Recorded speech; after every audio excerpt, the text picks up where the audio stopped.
Здравейте! Днеска ще правя клип на моите лего фигурки и други работи.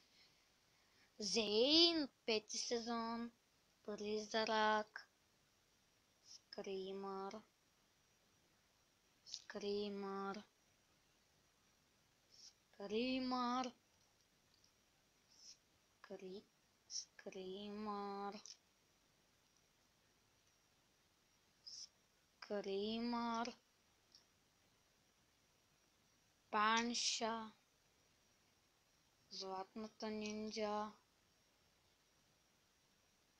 Лой, Кайотер Джитсу, Ниндорит, Сенсей Гармадон, Скелет, Джейтер Джитсу, Ронин и Кай. Това са ми фигурките. Панша е нова фигурка. И сега за изненада. Сега ще ви я покажа, само да спра клипа и сега ще се... Танталам! Първия комплектът, 6-ти сезон. Ето. Пират с джетпак. Ето. Моторите не съм ги сгубил, само джетпака.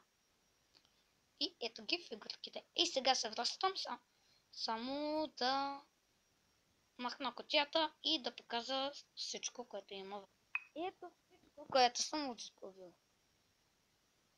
Ние от 6-ти сезон, Кай от 6-ти сезон и Скуйфи.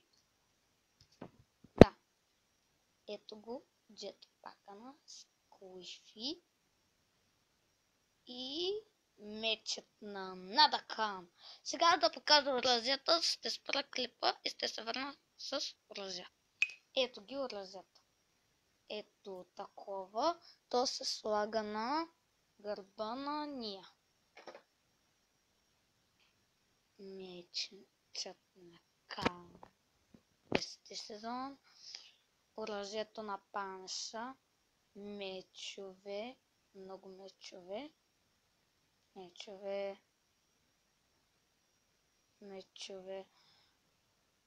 Оръжието на Скуйфи. Айро остре и един такъв меч. И това беше всичко от мен. Надявам се да ви е харесало. Харесайте този клип, абонирайте се за мен и чао!